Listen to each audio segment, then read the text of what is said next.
Panginoon, magandang gabi po.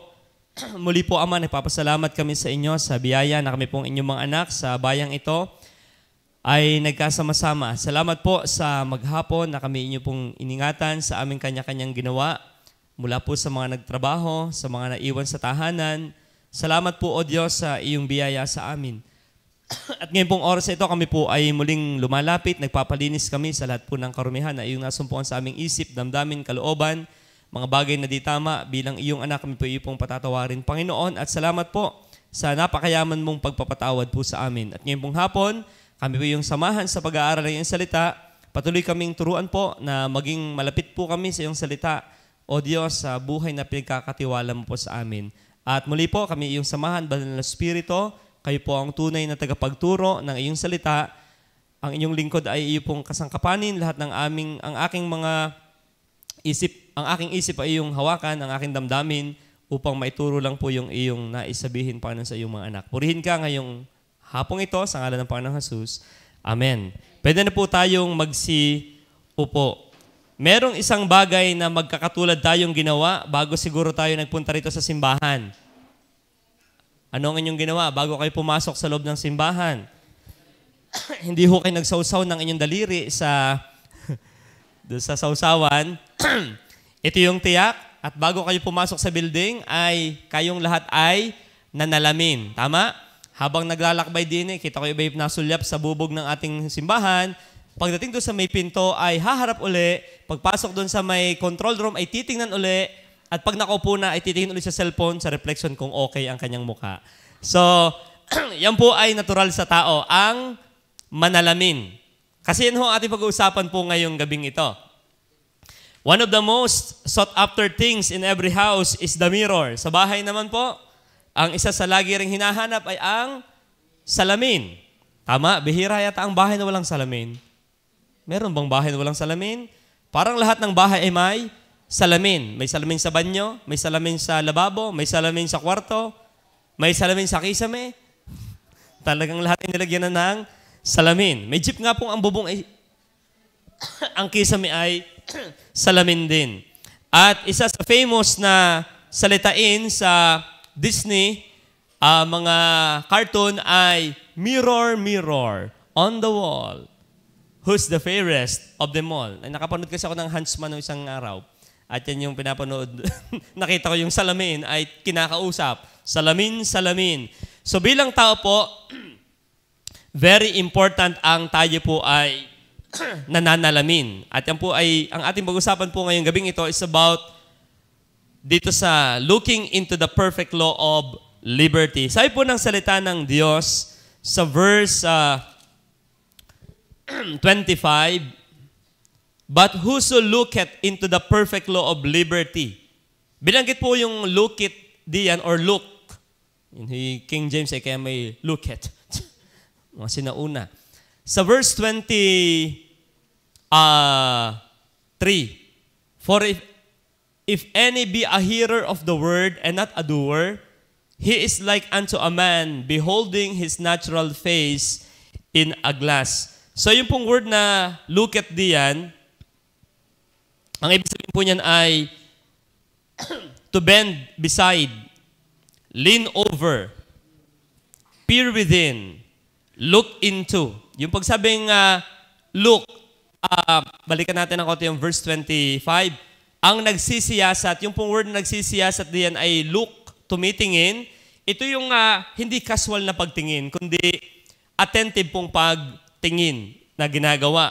Yan ay, you bend over, para ikaw ay may sinisilip na isang bagay, and you peer within. Talagang sinisilip maigi ang nasa sa loob o look into. Kaya po ngayon po gabing ito, very important po yung tayo ay nananalamin.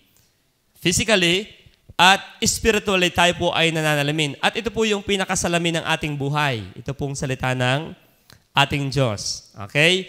Kaya tama lang na tayo maghilig manalamin. Kaso lang ay hindi sa mga bubog. Kundi mas maganda talagang tayo maghilig manalamin sa salita po ng ating Panginoon. Pero meron po tayong ilang mga bagay na dapat makita tungkol po sa salamin. Meron palang tatlong klase ng salamin, yung plain, convex, and concave. Alam na alam ito ng mga element ng mga high school. Plain, edi yung flat na mirror. Ang concave, yung paloob. Parang ang hukay ay paloob. Parang sa kutsara, pag tumingin ka dyan, doon sa loob ng kutsara. At pagka convex naman, ito naman yung pataba. Nakita na po ba kayo ng ganyan salamin? Nung nanlalamin ka, parang kagwapo ko dito may nanlalamin na naman, parang ang taba ko dito. Ang mukha ko inalapad. Yung mga side mirror, malimit yung ganyan yan yung nataba. At pagka concave naman, parang magandang manalamin dito ako'y na-sexy. Okay? So may mga salaming madaya. Okay? Sa mall, pag kayo po nagpunta sa mall, inyong pansinin doon sa department store, meron doon mga yung sa make-upan. Sadya ako natigil sa mga salamin kasi klaro yung salamin nila. Kitang-kita mo yung flawless. Okay? So ngayon pong gabi, meron po tayong ilang bagay na aaralin tungkol po sa looking into the perfect law of liberty. When we say looking, bago ko pala po ibigay yung puntos, ano ba yung perfect law? Yung sabing perfect law po diyan, when we say perfect, it means wanting nothing necessary to completeness. Looking, you bend over, where? Saan tayo titingin? Sa perfect law of the liberty of God. Pag sabing perfect, wala ka nang kakailanganin. Alam niyo po mga minamahal, ang Bible ay sapat na. Itong Biblia natin ay sapat na.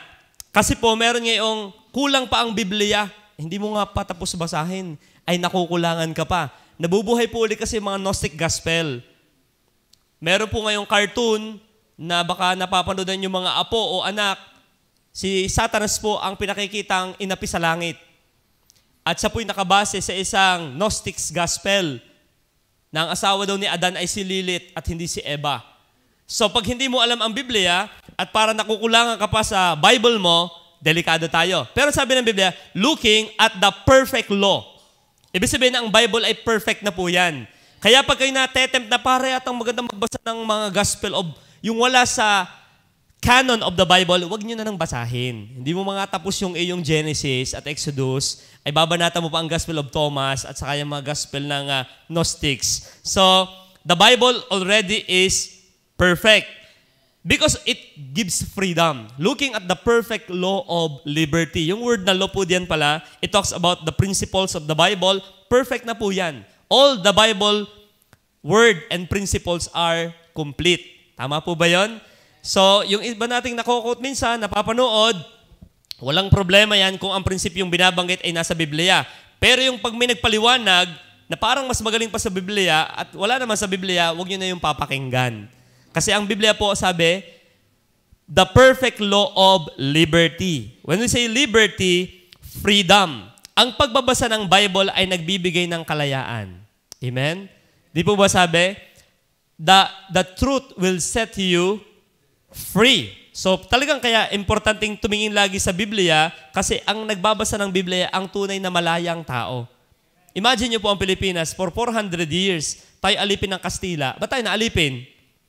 Hindi natin alam ang Biblia. Kaya ang nag-aaral ng Biblia, ikaw ang nagiging malaya sa mga daya. Amen. So, yan po yan. Kaya ngayon pong gabi, ating aaralin ng ilang mga bagay. Number 1 na dapat nating maunawaan muna sa looking into the perfect law of liberty. Number 1, it's inception. When we say inception, yung beginning, an act, process, or instance of beginning. Yung word kasing looking, yung tumingin. Mahirap tumingin ang bulag. Amen? So doon tayo lagi magsisimula. Tama na ang Biblia po'y salita ng Diyos, pero merong kinakailangan muna para ito'y maintindihan ng tao. Tingnan po sa verse 17.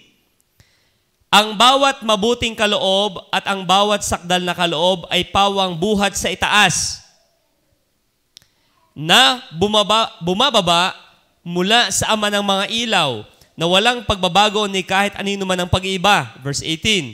Sa kanyang sariling kalooban, ay kanya tayong ipinanganak sa pamamagitan ng ng salita ng katotohanan upang tayo maging isang uri ng mga pangunahing bunga ng kanyang mga nilalang. Sa English po yan ay of His own will, begat He us with the word of truth.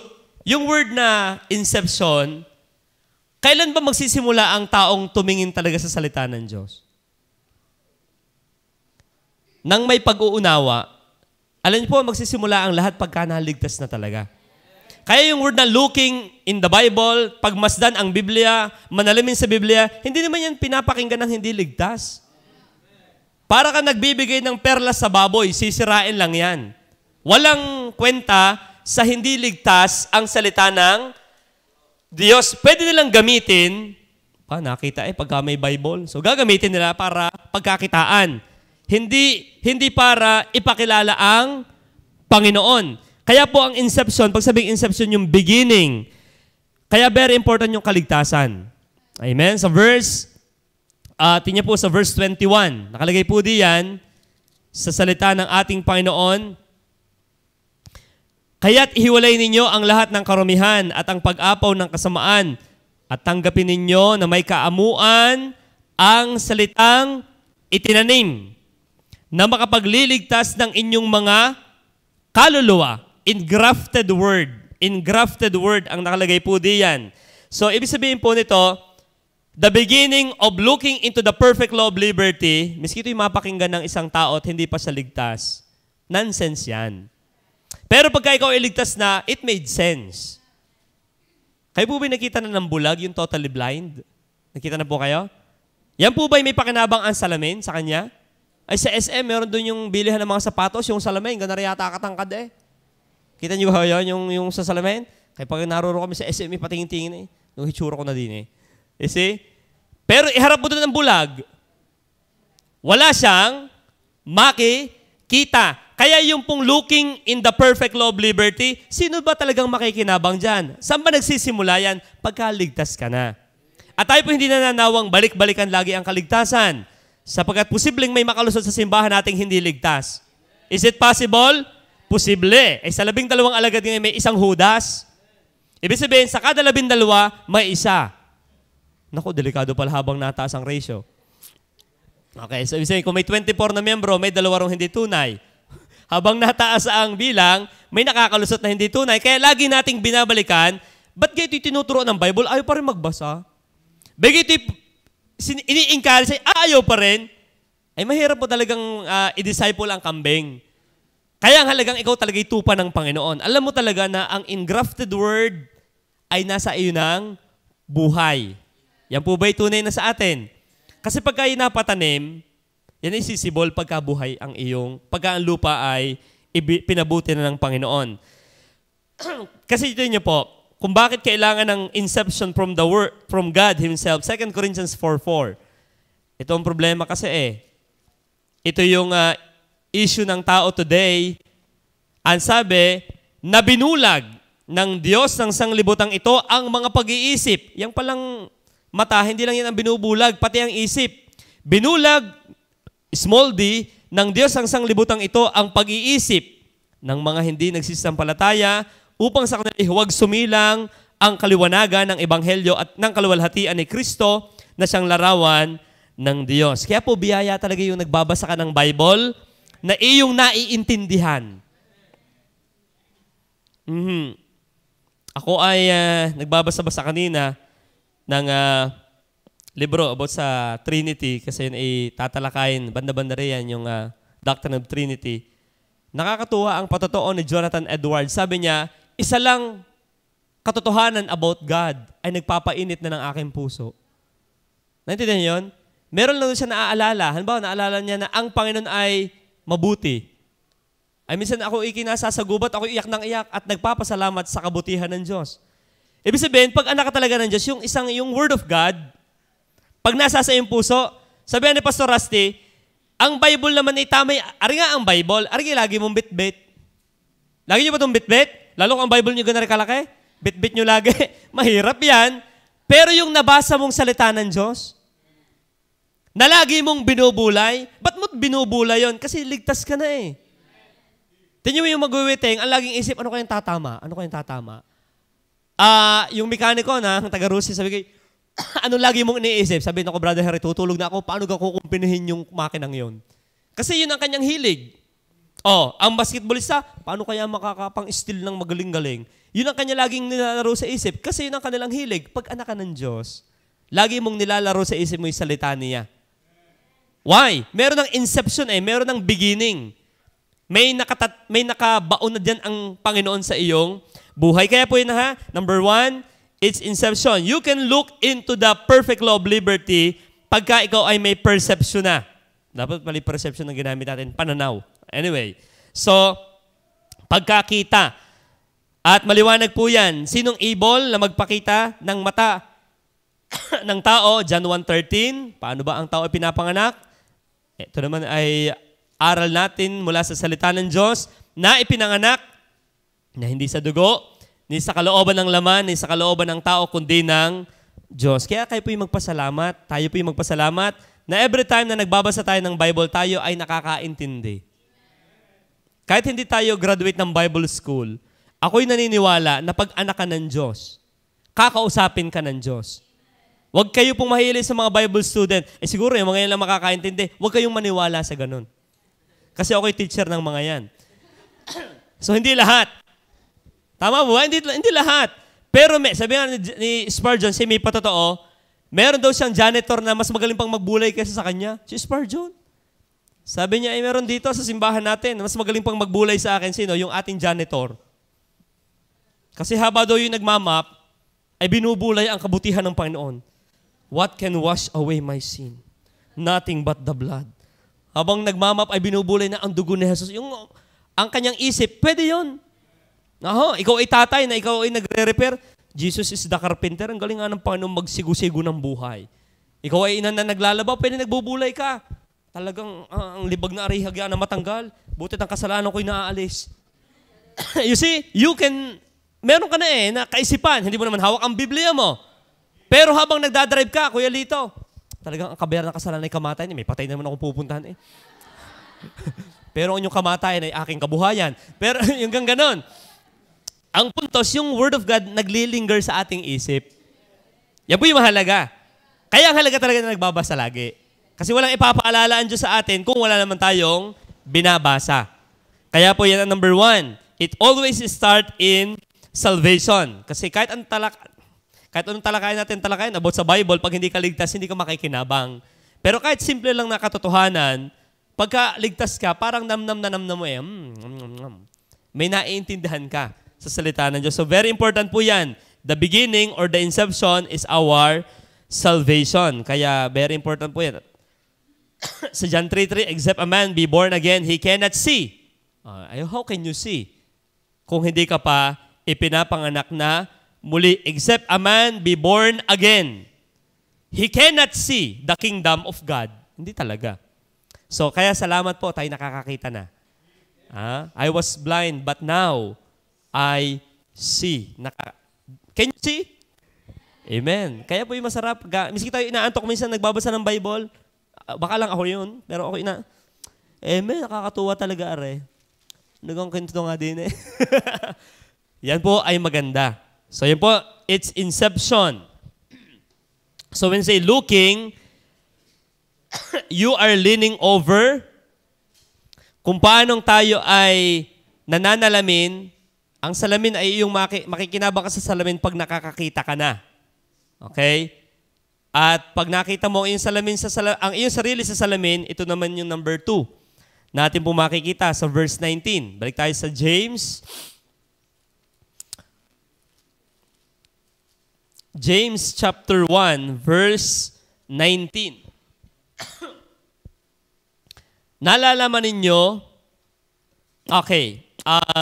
yung taas, yung 18, binanggit po diyan na tayo kanyang ipinanak sa pamamagitan ng salita ng katotohanan. Imposibleng ikaw ay na-regenerate na wala kang napakinggan mo ng preaching. Lagi ang parang alin daw ang nauna, bala o butas. Simultaneous yun. So malimit, faith cometh by hearing, and hearing the word of God. Kaya may matawag, ako naman nananampalataya din pero ayoko sa Bible study. Hindi pwede yon. Kaya tayo naligtas, once in our life, tayo ay nakapakinig ng word of God na tumama sa ating puso. Hindi yung, ako naligtas, bakit? Ang anak ko'y baptist din Hindi gayon. talagang nakapakinig ka muna ng salita ng Diyos. Kaya mo naintindihan ang pananampalataya kay Jesus. Ngayon po, ito yung number 2. Yung tinatawag nating it's instruction. When you look at the mirror, merong pong itinuturo ang salamin sa inyo. Tama po ba? Pag kayo nananalamin, di ba may tinuturo ang salamin sa inyo? Anong tinuturo niyan? Malimit.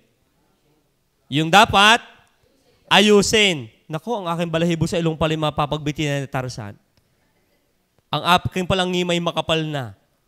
Ang aking palang bigote kailangang bawasan na. Ang aking palang kulangot ay malaki na. Ang aking palang butones ay sala ang kabit. Di ba? Kaya pag tayo nananalamin, meron niyang ini-instruct sa atin. Meron niyang itinuturo sa atin. Pero may kanta nga eh. Sabi nung isang katay, ayaw ko nang manalamin. Nasasaktan ang damdamin. Okay. Pero mamaya, pupuntahan natin yan. Meron palang ganyang pag-aaral. Merong ayaw talagang manalamin. Okay, mamaya, pupuntahan yan. James chapter 1.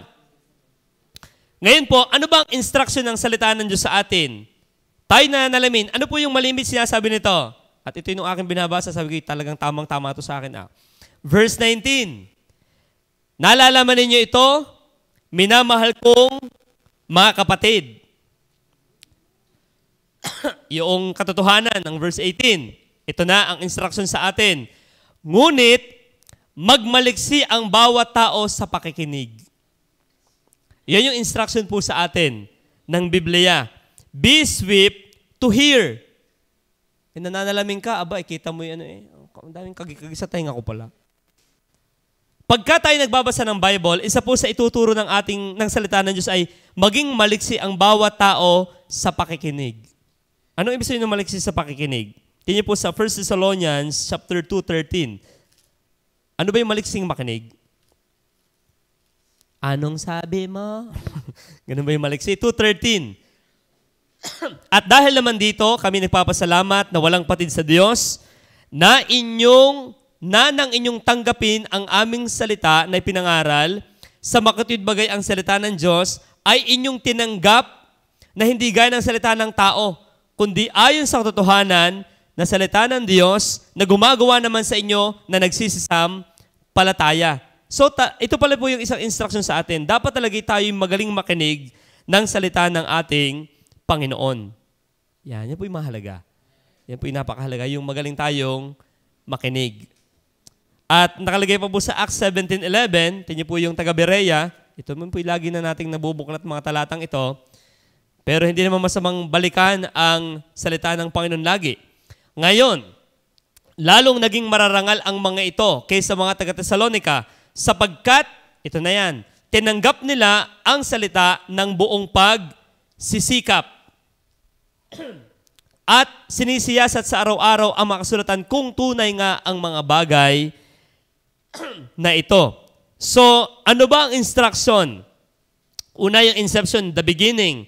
Ang number 2, yung instruction, yung cleansing na ginagawa ng Bible sa atin. Tinuturuan tayong magaling makinig dapat sa salita po ng ating Panginoon. Yung swift to hear, yan para no kami ay mga mokse. Pag tumawag ang opisyal, sa! Wa! Lo! At pagka ikipabagal-bagal, dumating ka doon sa pila ng mga CATA, ay kanina pa naka-assemble, patay ka. Hindi ka mabilis makinig. Kaya hindi ka mabilis makinig, hindi mo iginagalang yung nagsasalita. Kasi pag nagsalita ay yung pinaka-commandant na at tumawag yan, una pa lang count, nadyan ka na dyan sa field. Pero pag natawag lang ay mga kapwa mo lang MOCC, yung may blue sa liig minsan, na mga estudyante, yung iba'y pakuya-kuya ko bakit? Mas mataas naman ako din Alam niyo po, pag tayo nanalamin sa salita ng Diyos, pagka tayo ay not swift to hear God's word, may problema. Parang hindi natin pinahahalagahan ang kanyang mga salita. Dapat tayo mabilis makinig. Amen? Yan po yung mahalaga. Mahirap makinig. Sunod, ano pa ang tinuturo po diyan sa salita po ng Diyos? Dapat tayo mabilis makinig. Tinyari. Ano yan? Nasa yung verse na yan. Verse 19. Every man be swift to hear. Instruction ng Bible din sa atin, slow to speak. Slow to speak. Slow to speak. Verse 26. Kung ang sino man ay nag-iisip na siya'y relihiyoso, samantalang hindi pinipigil ang kanyang dila, kundi dinadaya ang kanyang puso, ang relihiyon ng taong ito ay walang kabuluhan. Ito yung binabasa ko. Sabi ko talagang ako'y pinatatamaan ng Panginoon. Kasi minsan po ito, tayo nagbabasa lagi ng Bible. Tama? Tayo malimit. Kayo ba'y lagi nagbabasa? Dapat ay ating ugalihin lagi magbasa. Magaling tayong makinig. Pero ito po yung isa din sa dapat, ito yung instruction ng Bible talaga sa atin eh. Let us learn to slow to speak. Ano ba yung slow to speak? Ayan ba yung mabagal? Kuya Cesar?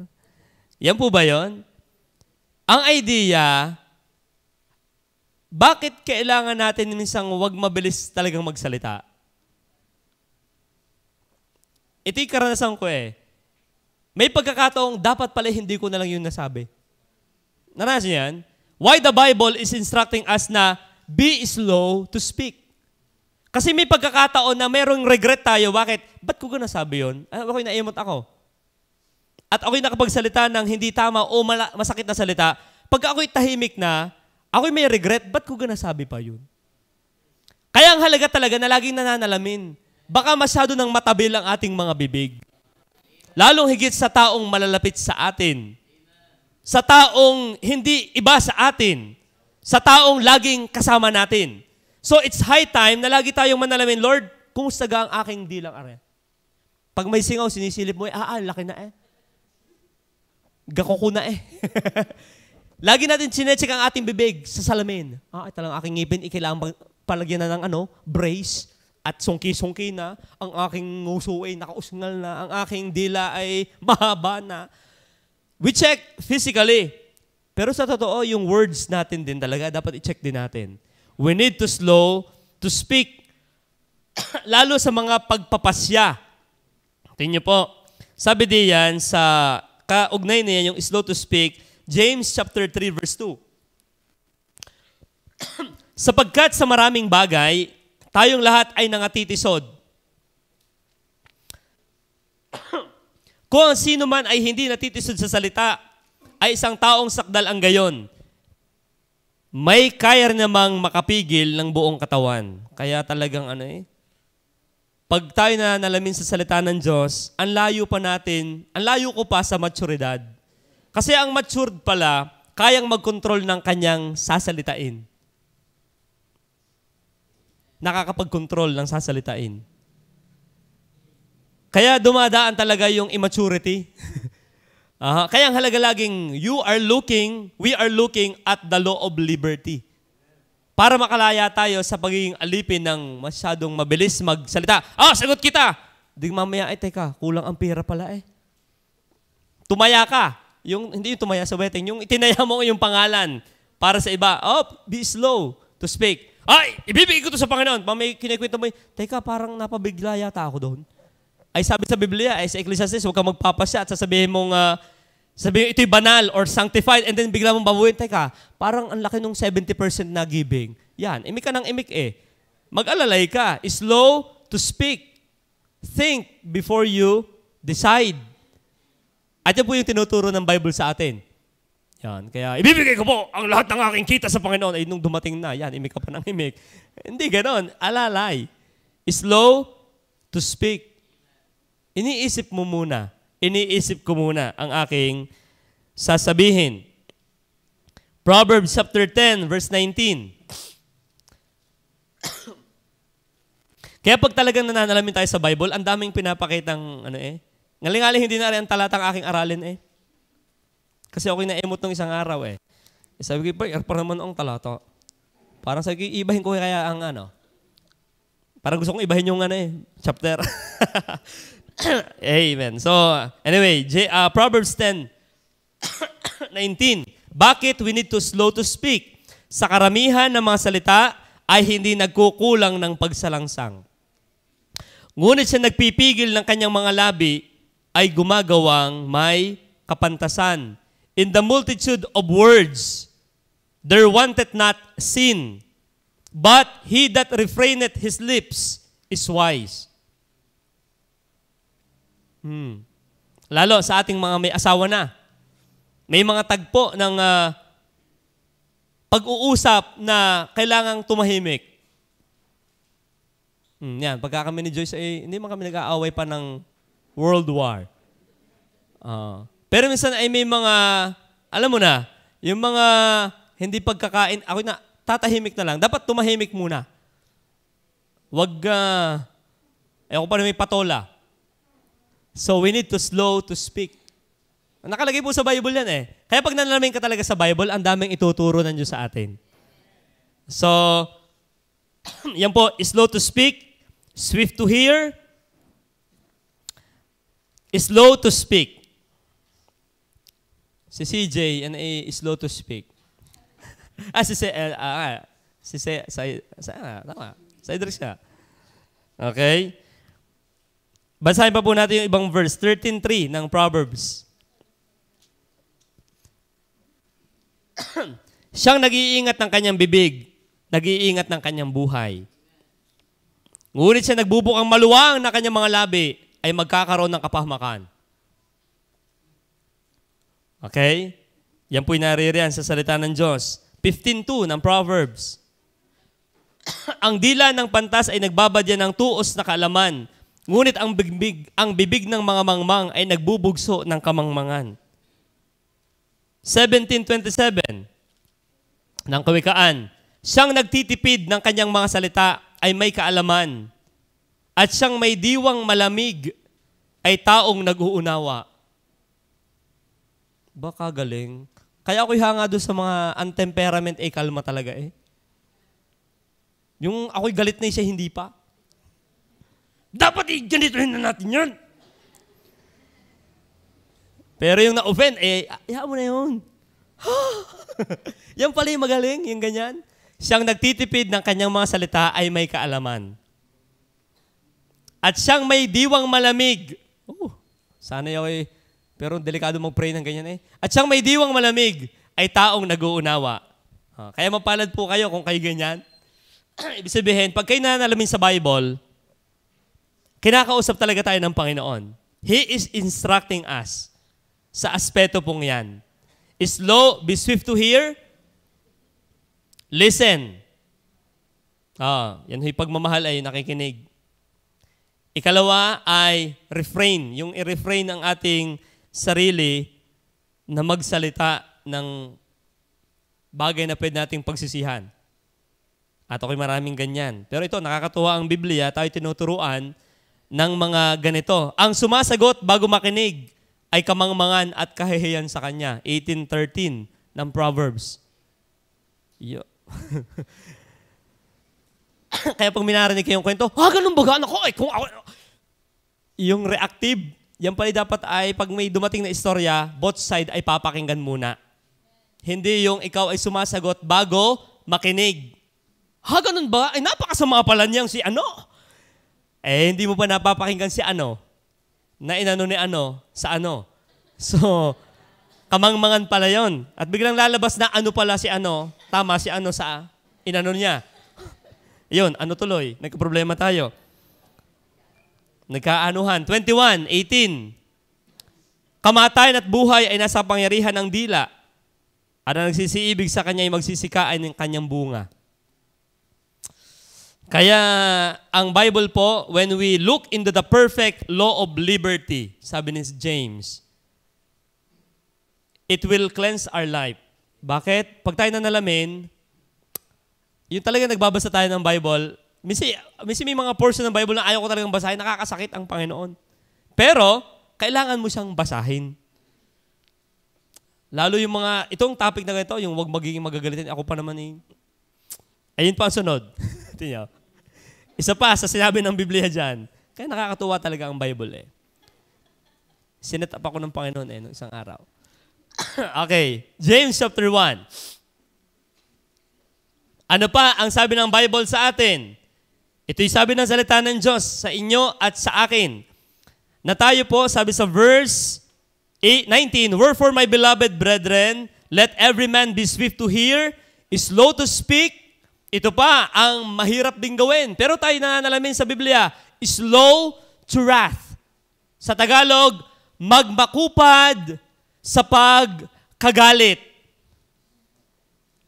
Yan. Pag nananalamin tayo sa Biblia, isa pala po sa ini-instruct ng Bible sa atin ay ang maging mabagal sa pagkagalit. Righteous anger ito. Pero ito yung sabi ng Biblia sa verse, bakit malimit ay sinasabihan ng Diyos na tayo ay magmakupad sa pagkagalit? Masama ba, Brother Henry, magalit? Hindi po. Sabi sa Biblia, kayo magalit. Huwag magkakasala. Kailan ito, bakit tayo ay pinakokontrol ng Diyos sa maging makupad sa pagkagalit? Verse 20, sapagkat ang galit ng tao ay hindi gumagawa ng katuwiran ng Diyos. Malimit may mga galit tayo na hindi gumagawa ng katuwiran ng Diyos. Ba't ka nagalit? Hindi ka naniniwala ka sa sovereignty of God. Minsan kinatanong ko sarili ko, pambihira naman, ang daming truck. Umulan. Baygari ganare. Misi, teka, Henry, hindi ka ba naniniwalang ang Diyos ang may kontrol ng lahat? Naniniwala. Abi ka galit. Oo nga. Naintindihan niyo po ba yan? Minsan tayo ay kinokontra natin sa ating ugali ang ating paniniwala. Sino may kontrol ng ulan? Diyos. Abi ka galit pag naulan. Sino may kontrol ng pagsabog ng gulong at naplat? Diyos. Abi ka nagagalit, Henry. Sino may kontrol ng mga traffic? Diyos. Abi tayo nagagalit pagka nagkaka-traffic. Hindi ba ninitindihan? Sino may nagbibigay ng sakit at paggaling? Diyos. Ba't ka nagagalit pag may sakit ka? Oo nga naman. Kaya sabi ko, minsan ay ako'y turo ng sovereignty of God. Pag yung actual na, ako'y nabubwisit din. Pero, ang sabi ng Biblia, ang galit ng tao ay hindi gumagawa ng katwiran ng Diyos. Kaya pag nanalamin, Lord, iyak ka na naman Lord, sorry po. Ang dami po kong ayusin sa buhay ko pa. Tama po ba? Hindi yung, galing-galing ko na talaga.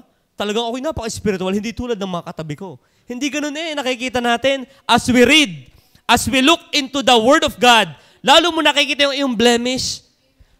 Kanina, ako'y nag-check sa Google ng yung mirror. Yan palang mirror ay sadyang yung pang make-up na mirror ng mga artista ay sadyang iba sa ating salamin. Yung mga artista po dito, di ba, yung ginagamit ninyo? Talagang namamagnify ng 30 times ang muka. Kaya yung mga bangkukang at mga dapat takluban ay talagang nalalagyan. Tama mo ba? Pag sa ating salamin, ay gwapong-gwapo na ako Abay, nung nanalamin sa salamin ng mga artista, 30 times na naman, ay, bay ka ganari, arigi ilong. Ay, ilong na yan.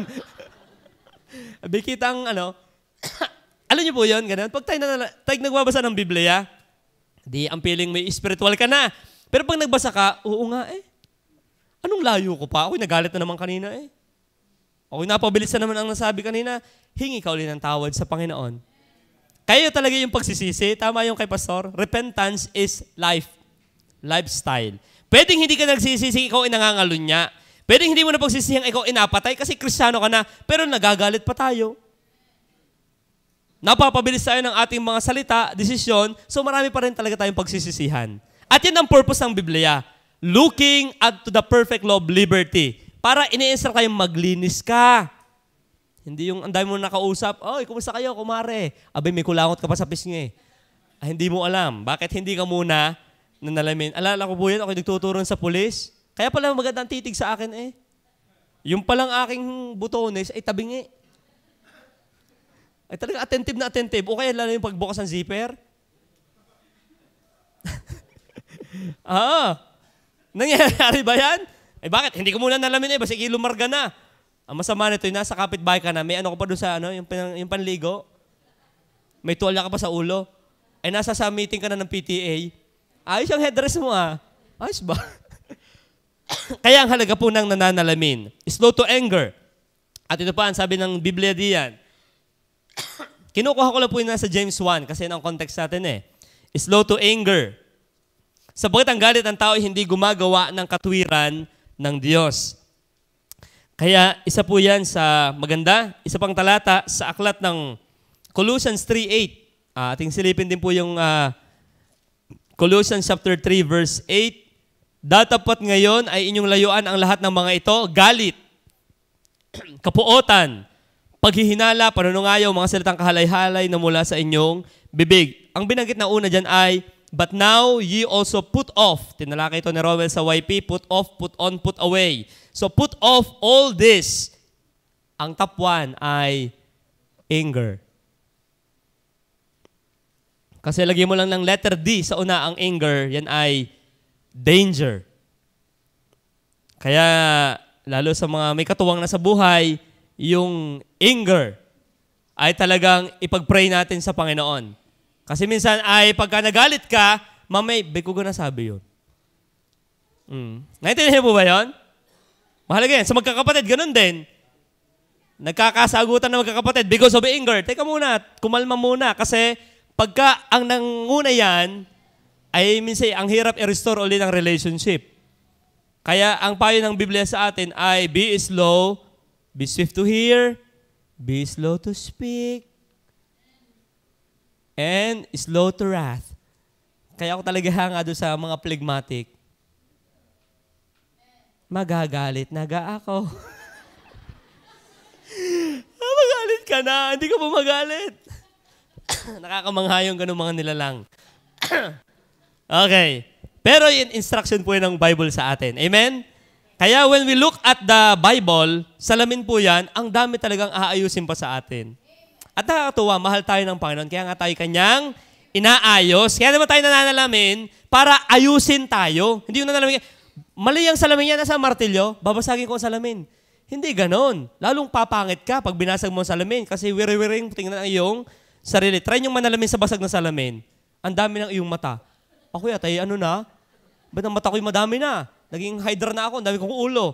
So hindi. We need to look at the perfect law of liberty. At yung huli po dyan, sa instruction sa James 1,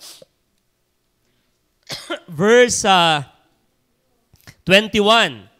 Wherefore lay apart all filthiness and superfluity. Anong ganyan superfluity yan? Superfluity of naughtiness. Hanggang lalim niyan. Kaya't ihiwalay ninyo ang lahat ng karumihan at ang pag-apaw ng kasamaan. It talks about yung moral purity natin. So tayo ay pinag-iingat din po ng Panginoon sa mga filthiness and naughtiness ng buhay. Ano yung naughty? Kasi naughty, katigasan ng ulo, kakulitan sa kasalanan. So tayo pinag-iingat din ng Panginoon sa mga bagay na ganyan. So yun po yung instruction sa atin ng Panginoon na tayo ay humiwalay sa lahat ng karumihan. Hindi pag tayo nananalamin, gayon naman nga, nanalamin ka, kita mo may kulangot ka sa pisngi, ano gagawin mo doon? Sayang ang corned beef. Hindi naman ganun eh. Tatanggalin mo yon. Kita mo may uling ka. Alam nga namang iyo lang pagmamasdan. Talagang you put away. Narig natin yung mga preaching na dapat ayusin. Ay di, anong gagawin? Ay di tayo mag-aayos. Kasi ang sabi ng Biblia ay nananalamin. Ang nananalamin daw na natingin at nakakalimot ay, yung nakikinig at hindi gumagawa, nananalamin na madaling makalimot ng kanyang muka. Totoo naman yun eh. Tayo madaling makalimot ng ating muka. Tandaan niyo paghuhuang inyong muka. Pero tandaan niyo ang muka ng inyong asawa. Tandaan niyo ang muka ng inyong katabi. Pero hindi mo agad matandaan ang iyong muka. Anong hawi ng iyong buhok? Di ba? Minsan nila kong hawi. Anong tsura ko nga? Nasaan taling mo? Narin eh? Nasa kabila. You see, tayo po ay makakalimutin. Kaya, lay apart all filthiness and superfluity of naughtiness na binabanggit po ng Biblia. Kaya, ihiwalay ninyo ang lahat ng karumihan at ang pag-apaw ng kasamaan. Yung pala ang talata doon. Pag-apaw ng kasamaan. Ephesians 4:22, yung supporting verse natin dyan. Ephesians 4:22. Di kaya tayo nananalamin. Pagka, abay, masyado namang ang dami ng iyong hikaw, abay, 4 yan. Ang damit mo, excessive. Di kaya tayo nananalamin para yung mga excess, yung sobrang kapal na makeup mo, mukha ka ng pag tumungo ka, lalaglag na eh. Masyado kang maputi. Di ba yung pag nananalamin tayo, yung mga labis-labis ay ating inaalis. Biga, dalawa yung necktie. Okay. Ano pong sabi ng 4:22? At inyong iwan. Yan, iwan. Tungkol sa paraan ng inyong pamumuhay na nakaraan, ang dating pagkatao na sumama ng sumama ayon sa kahalayan ng pagdaraya. Ay, walang nananalaming gustong pumangit. Meron bang ganon? Kaya nananalaming kanina, Charmaine, para gumanda lalo. Kaya nanalamin si Jander, ay may susunduin. Siyempre, dadaan ka sa karsada, baka naman, yung mga baptismo kang ano. Kasi kaya nagpapapogi din. Walang nananalamin para pumangit. Tama? Meron bang nananalamin para pumangit? Kaya tayo nananalamin sa salita ng Diyos, ang intention po natin, umayos lalo tayo. Hindi ang intention natin ay lalo tayong sumama. Ang intention natin, kaya tayo nagbabasa ng Biblia, because we want to be corrected by God. Kasi maraming dapat ayusin sa ating, hindi lang sa literal na pagmumuka, maging sa ating mga pag-uugali. At yan po yung mahalaga sa Biblia. So number 1, inception.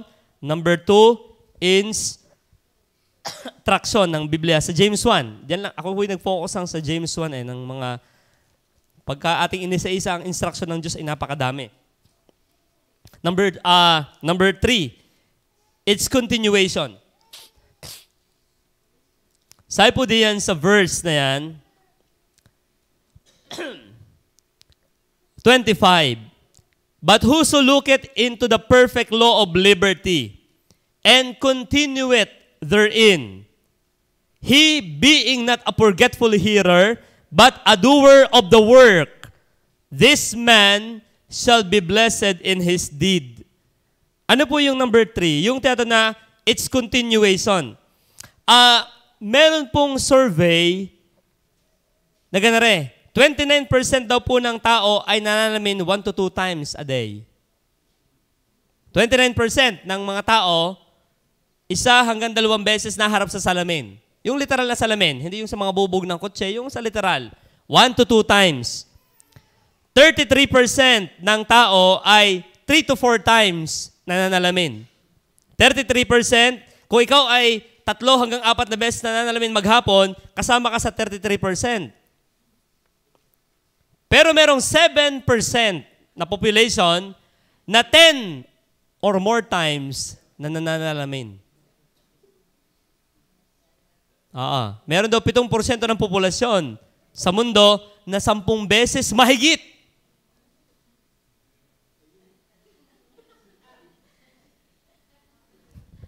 Kada salamin.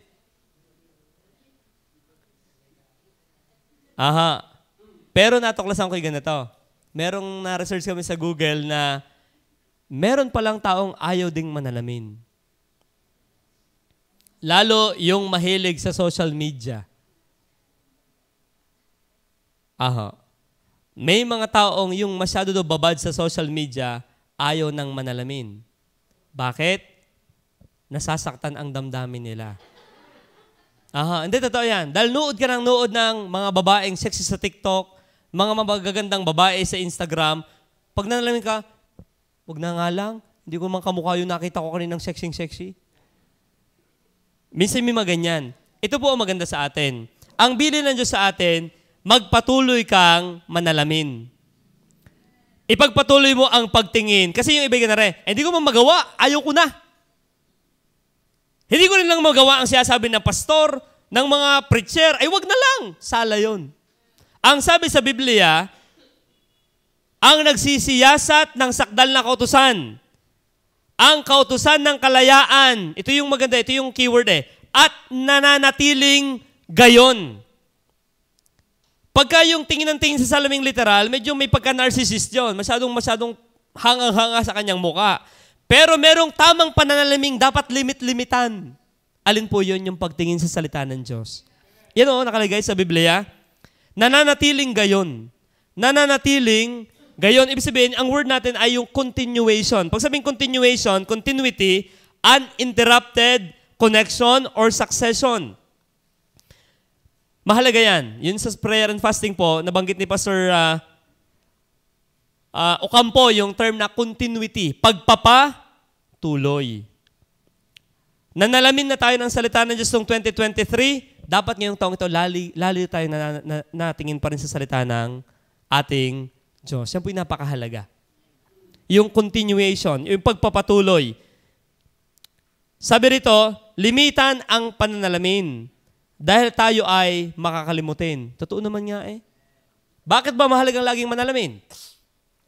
Kasi tayo ay makakalimutin. Kaya lalo mong dalasan ang pagtingin mo sa salamin ng salita ng Diyos. Una, paano magko-continuate ang pagsasalamin? Verse 24, sapagkat minamasdan niya ang kanyang sarili at siya'y umaalis at pagdakay kanyang nalilimutan siya kung ano siya. Ngunit ang nagsisiyasat ng sakdal na kautusan at ng kautusan ng kalayaan at nananatiling gayon na hindi takapakinig na lumilimot, kundi tagatupad na gumagawa, ay pagpapalain ng taong ito sa kanyang ginagawa. Kaya po ito, under ng continuation, paano ba magpapatuloy ipagpatuloy mo yung personal examination. Lagi ka talagang manalamin, personal purpose mo. Ang sabi rito, ngunit ang nagsisiyasat, 24, sapagkat minamasdan niya ang kanyang sarili. Ito din po, pag tayo nagbabasa ng Bible, hindi yung tayo nagbabasa, ari tamang-tama sa asawa ko eh.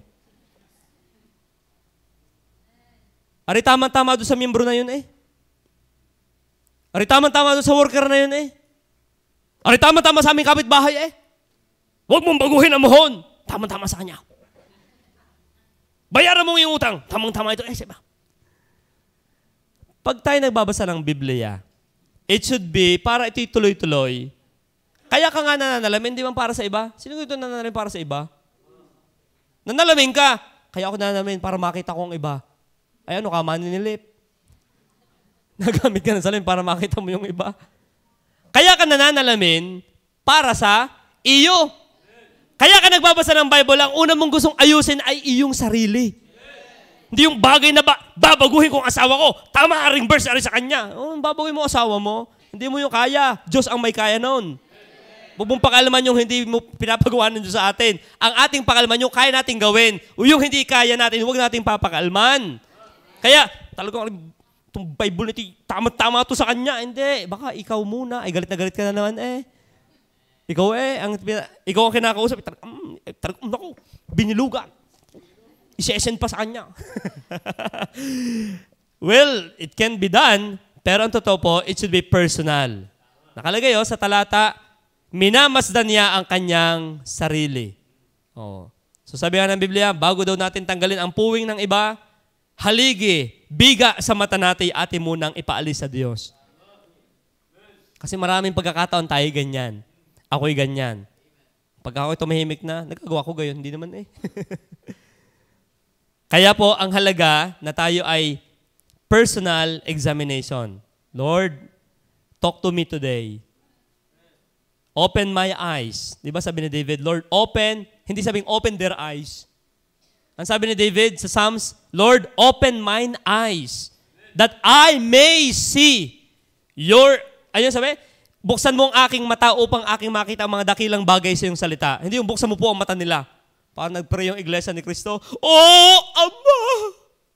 Buksan mo ang kanilang mga mata. Tsaka ako naman, kung ay bulag. Minsan tayo ay nagiging hipokrito din sa maraming pagkakataon. Sana ito'y maintindihan ng asawa ko, ng anak ko, ng kapitbahay ko, ay ikaw. Hindi ko rin naintindihan. Kaya personal. Yan po yung napakahalaga. Pag nananalamin tayo, kaya ka nananalamin, ikaw muna. At pagka yung gusto mong istama, halika tayo manalamin parehas. Kita mo, mas mataba ka talaga sa akin. Namula na naman talagang. Ang puntos po natin, it should be personal examination. Tingnan pa po ito, 26. Ito yung maganda rin. Sabi ng salita ng Diyos. Kung ang sino man ay nag-iisip na siya relihiyoso, after na ma-discuss ni James yung tungkol sa Word of God, be ye doers. The personal application. Number 2, under niyan ay yung practical application. Nagbasa tayo ng Bible para sa ating sarili. ay di tayo nagpaayos sa Panginoon. Tingnan po yung sunod na talata, 26. Kung ang sino man ay nag-iisip na siya relihiyoso, sabi, ako'y nagbasa na ng Bible ako'y relihiyoso. Okay? Samantalang hindi pinipigil ang kanyang dila, kundi dinadaya ang kanyang puso, ang relihiyon ng taong ito'y walang kabuluhan. Pwede palang ang relihiyon ay walang kabuluhan. Ano yung may kabuluhang relihiyon? Verse 27. Ang dalisay na relihiyon. Pag sabing relihiyon, body of belief, yung belief system. At walang dungis. Sa harapan ng ating Diyos at Ama ay ito. Ito yan. Dalawin ang mga ulila. At ang mga babaeng bao sa kanilang kapighatian. At pag-ingatang walang dungis ang kanyang sarili sa sanglibutan. Tingnan niyo po yun. Nung si James talaga ay nakafocus sa works. Ang tunay na impluensyado ng Word of God ay makikita sa works for God. Pagka ikaw ay tunay na saturated ng Word of God, hindi pwedeng tumigil sa iyo lang yan. Yan ay kakalat sa iba. Tingnan po, nakalagay sa Biblia. Ang relihiyong walang dungis sa harapan ng Diyos ay ito, dalawin ang mga ulila. Ito tumutukoy sa praktikalidad na aplikasyon ng ating natututunan. Tayo bilang church na nagbabasa lagi ng Bible, tayo ba ay sensitive sa pangangailangan ng mga mahihirap? O tayo masaya na sa ating buhay na okay naman kami? Pero hindi natin nararamdaman ang pangangailangan ng iba. Is that possible? Possible. Nagbabasa ka ng Bible pero sarado ka sa pangangailangan ng iba. Na praktikal, kasi ang tinutukoy dito, yung nananalamin daw sa salita ng Diyos, ibinabae. E di ikay may relihiyon, naniniwala ka, ay paano ang impluensya mo sa iba? Tingnan nakalagay, dalawin ang mga ulila. Hindi yung pagka may batang parang mapangit, kadumi-dumi ng mga batang ito. Ha? Nagbabasa ka ng Bible, ang pangit ng ugali mo sa mga nasa children's department, na batang hindi mayayaman. Ha? Hindi tama po yun. No, huwag kang lumapit sa akin. Kadiri ang sipon mo. Bigyan mo ng tissue. Kung may sipon. Bigyan mo iyak na lang iyak. Bigyan mo ng turo ng Tita Joy. Naintindihan niyo ba? Ang nakakaintindi ng Biblia, ang tunay na natin sa Biblia, kita mo rin ang pangangailangan ng iba. Ganyan ang nakakaintindi ng Biblia. Yung basa ka ng Bible, may kakayanan kang tumulong, wala kang pakialam, nagyayabang yan. Wala sabi ang relihiyon ng taong yan ay ang relihiyon ng taong yan walang kabuluhan. Wala talagang kabuluhan. Ay dadagin pa tayo ng kultong matulungin na tayo ang nananampalataya kay Kristo, nagbabasa lagi ng Bible, and yet insensitive ka sa pangangailangan ng iba. Hindi pwede yan. Tama po ba yan? Kaya dalawin ang mga ulila. Ano ba yung ulila? Di yung walang mga magulang na nag-iintindi. Tama. Walang mga magulang na nag-iintindi. Kaya tama lang yung ginagawa natin sa mga bata dito sa simbahan. Kaya bigyan laki ng gastos ng church sa pagkain, pinapakain po ng simbahan natin ang mga batang walang pagkain. Hindi yung bigyan, laki-laki niya, bigyan pinapakain. Ikaw kaya ang gutumin ng Panginoon. Di ba? Nagagalit. Huwag nga. Slow to anger. Slow to anger. Kababasa lang di po ba? Naintindihan natin yon. Kaya nakakatuwa nga na makita natin yung mga bata dito na uhugin dati, na ikaw ay isa sa nagmahal sa kanila, na isang maaraw maligtas, maging professional, na naglilingkod sa simbahan. Di kita nakakatuwang ikaw ay naging bahagi ng buhay niya. Hindi yung kaya tisod yung tao ay dahil mo. Kung ano naman doon sa church, hindi ako pinapansin, palibasa kami galing sa squatter area o mahirap lang. Hindi dapat yun na maramdaman nila. Kasi ang tunay na relihiyon, ay yan, dinadalaw mo pa nga ang mga ulila. Ibig sabihin, hindi ka lagi nakakulong lang sa iyong kastilyong buhangin. Kundi, kung may pagkakataon kang abutin sila, why not? At kung narito na sila, mahalin natin sila. Kaya ako'y saludo po doon sa mga nagdadala rito ng mga bata. Si Brother Romel, si Brother, yung mga workers natin yan. Lalo po doon sa basurahan, pag nagbitin na kay na Elisa, si Elisa pa na may lagi nakasunscreen yan. Hindi, ibig sabihin ko, kahit yung siya'y maingat sa kanyang sarili, pero pag ang mga bata ay nagdaluhungan na, hindi, Walang gayong-gayon. Kasi anong practical application ng ating pagbabasa ng Biblia kung tayo ay hindi ganyan sa mga tao? Walang kasaysayan ang ating paniniwala. Nagkakaintindihan po ba tayo doon? Yan ang nakalagay sa Biblia eh. Kaya next time na may mga bisita ritong hindi kasing yaman mo o hindi kasing tulad mo, wala kang pakialam doon. You don't care because you care for them. At yun po yung masaya. Yun ituwa nang mabigyan ng isang Toblerone. Oh, mahal yun. Hindi, masaya na po sila. Ang mga batang yan ay magiging masaya na. Dalawin ang mga ulila at ang mga babaeng bao sa kanilang kapighatian. Ayan po yung mahalaga din. Yung sensitive din tayo sa mga nawala ng asawa sa buhay. Kung kayo magkakatuluyan, walang problema. Pero hindi, ito yung mga wala ng kakayanan. Malimit, tinalaki naman po sa Timoteo kung sinong balo ang tutulungan. Hindi yung bata-bata pa. Tama? Nakalagay sa Biblia yan, di ba? Hindi yung mga bata pa. Kasi pag daw yan, bumalik yung kanyang, ayun, yung mag-asawa may talatang ganun sa Timothy. Nabasa niyo po ba yun? Kundi, yun daw talagang devoted sa Panginoon, yun ang tutulungan. Kasi mayroon naman parameter ang Biblia. Pero ang puntos po, may practical na aplikasyon. Ito. Kaya ito po yung napakahalaga. Ang simbahan kasi natin ay papayaman pa. Ang mga members ay papayaman pa. Hindi maganda maganda lang ang ating gusali, pero mapangit ang ating ugali. Maganda yung sabayan. Huwag niyong pag-aawayin, pagsabayin. Gumaganda ang gusali, gumaganda ang ating mga pag-uugali, lalo sa ating mga taong inaakay sa Panginoon. At sa mga kapatid na nangangailangan din ng tulong mula sa Panginoon. Yan po yung practical na aplikasyon. Kaya nung binabasa ko itong Santiago, ako'y talagang arian na matindi. Pag nanalamin ka sa salita ng Diyos, ang dami niyang ipapakita. Salamin, sabihin sa akin, ano ba ang dapat ko pang baguhin? Ayan, huwag kang masyadong may balat may bulsa sa balat. Maglibre ka naman, paminsan-minsan. Magdagdag ng baon para may makain din yung iba. Di ba ganun yan? Yan po yung mahalaga. Kaya ako pinapapasalamat nung ako yung una naging Baptist. Ako yung intindi ng mga Tita Merle. Pinapakain kami doon sa kanila. Ng mga Braza family. Yung hindi man ini-instruct na, yung alam niyo yung dahil dating ka, bago ka, hindi mo alam ang kultura, ikaw ay dinadampot, ikaw ay niyuyup-yupan. Ganon din dapat tayo sa mga bago. Hindi yung pag may bago dyan, narito kami, dyan kayo. Hindi ganon.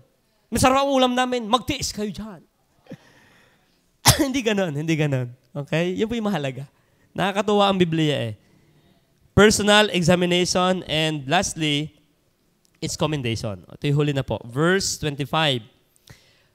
Ngunit ang nagsisiyasat ng sakdal na kautusan, ang kautusan ng kalayaan, at nananatiling gayon na hindi tagapakinig na lumilimot, kundi tagatupad na gumagawa, ay pagpapalain ang taong ito sa kanyang ginagawa. Abay, nakakatuwa ang commendation ng Panginoon diyan.